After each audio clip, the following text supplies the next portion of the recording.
nadie lo va a engañar, nadie lo va a digitar.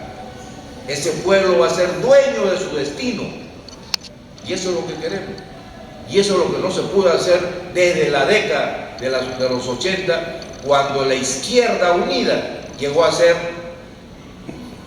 la segunda opción política en el país. ¿Recuerdan ustedes? Algunos de ustedes. ¿Y a dónde estaban las bases de esa izquierda unida?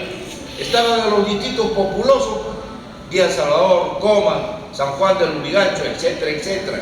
La pregunta es, hoy esas bases, esos sectores, ¿en manos de quién está? Del fujimorismo. ¿Por qué? Porque el fujimorismo utilizó el clientelaje, ¿no es cierto? Y obviamente la corrupción, para de esa manera, ¿no?, hacer que esos sectores necesitados obviamente apoyen al fujimorismo, que posteriormente cayó en corrupción. Por eso toda la gente que gobernó con Fujimori está en la cárcel, ¿no es cierto? De tal manera ese es el desafío, ese es el reto nuestro. Y finalmente yo termino diciendo, compañeros, de que los grandes problemas del mundo, de nuestro país, de los trabajadores, de los campesinos, de las amas de casa, de los estudiantes, solo se solucionan desde la política. Por eso nosotros estamos organizándonos políticamente. Es difícil, no es fácil. Peor aún, cuando no se cuenta con recursos, ¿no es cierto? Sin embargo, se hace este esfuerzo porque tenemos ideales superiores. Aquí no nos estamos organizando solamente, bueno, pues, para llegar a ser gobernante, congresista y solucionar nuestros problemas. No, señor.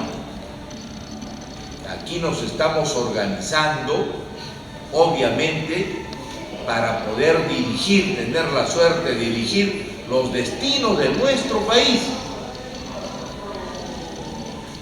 para poner esa potencialidad, esa riqueza de nuestra patria, esa inventiva, esa inteligencia de hombres y mujeres al servicio de la grande mayoría.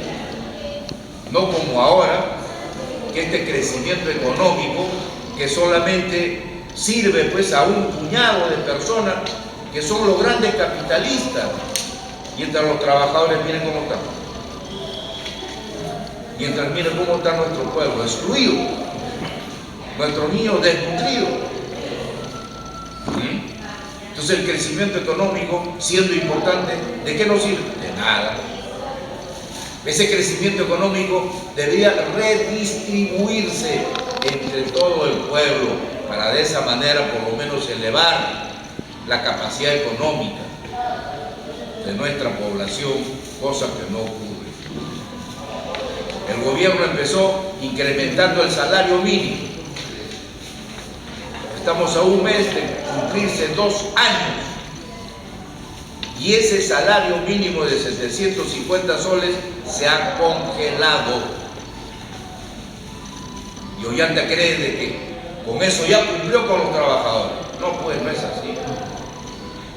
Se ha olvidado totalmente de los trabajadores, totalmente de los campesinos. Estamos a escasos días, por ejemplo, del 24 de junio, Día del Campesinado. Aunque ustedes no lo crean, el campesinado es uno de los sectores más postergados en nuestra patria. Y gracias a ellos, gracias a su trabajo laborioso cotidiano, que está orientado a la producción nacional y que nos permite alimentarnos, podemos todavía sobrevivir. Y la situación de los campesinos es sumamente crítica. Tienen que competir con las importadoras de alimentos en condiciones desleales, desfavorables. Nosotros somos un país eminentemente agrícola Procedemos del imperio incaico, imperio tahuantinsuyo. Nuestros antepasados jamás se murieron de hambre. No eran tuberculosos porque tenían una buena alimentación. ¿No es cierto?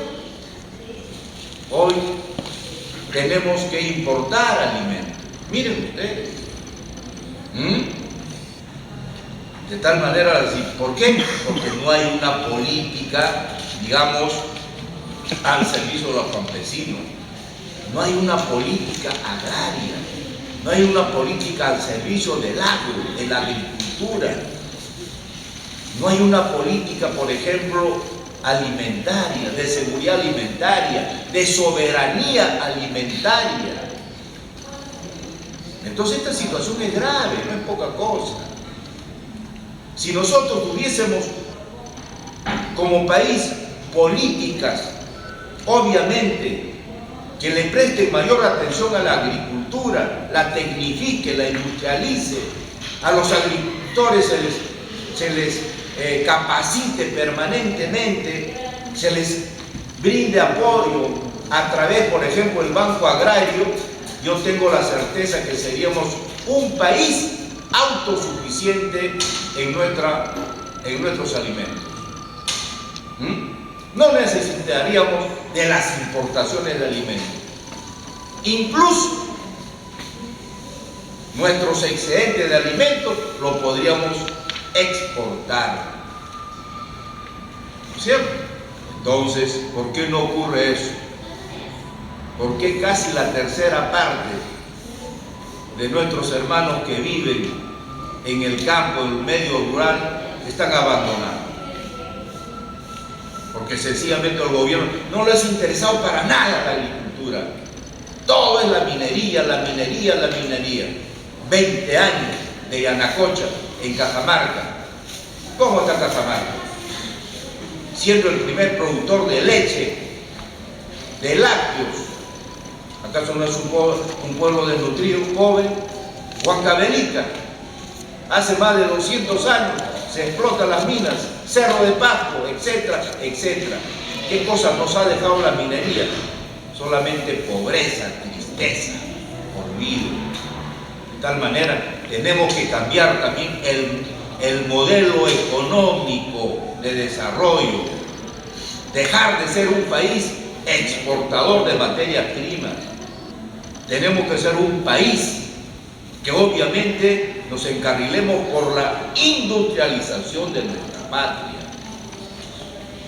Tenemos que darle valor agregado a nuestra producción, no exportar el oro como si fuese piedra. Hay que darle valor agregado y eso te genera trabajo, mano de obra aquí en el país. Hay que echar mano a la ciencia, a la tecnología. Solamente la innovación tecnológica nos va a sacar del atraso en que vivimos. Y no lo digo porque estoy acá pretendiendo fantasear o engañarlos a ustedes, de ninguna manera. Yo tengo el mejor respeto por ustedes. Lo digo en base a mi investigación, en base a mi conocimiento, en base a lo que yo leo. ¿Qué cosa dice la historia, por ejemplo, de países del sudeste asiático? Singapur, Taiwán, Corea del Sur. Hace 40 años Corea del Sur era un país más pobre, más atrasado que nosotros. ¿Y ahora qué cosa es Corea del Sur? Es un país industrializado, hace automóviles, submarinos, un poco más aeroplanos. Exportó minerales, no exportó innovación, ciencia, tecnología. ¿Y eso por qué no podemos ser nosotros? ¿Por qué solamente vamos a cifrar nuestra economía en la explotación de nuestros recursos naturales? Hidrocarburos por un lado, minerales por otro lado. Y si mañana más tarde se termina eso, ¿de qué vivimos? ¿Se dan cuenta? Entonces, nosotros lo que queremos, estimados amigos, es que realmente estamos organizándonos para justamente frenar y terminar con esta forma de cómo se dirige nuestro país. nosotros definitivamente no estamos de acuerdo con este modelo económico, porque este modelo económico ya se está agotando. No lo digo yo, lo dicen todos. Jürgen Schulz, por ejemplo, un gran economista que enseña en la Universidad del Pacífico, lo ha dicho. Y así cualquier economista, incluso de la derecha, te lo dice. Pero, sin embargo, lo dicen, pero no hacen la otra cosa. En ese sentido, estimados compañeros y compañeras, bueno, no hay ninguna dama aquí, pero a veces la costumbre de uno, cuando siempre está pues acostumbrado a tratar también con compañeras, con colegas, se expresa de esa forma. Las tareas están pendientes, reitero, para los que acaban de llegar. Esta es una reunión básicamente informativa.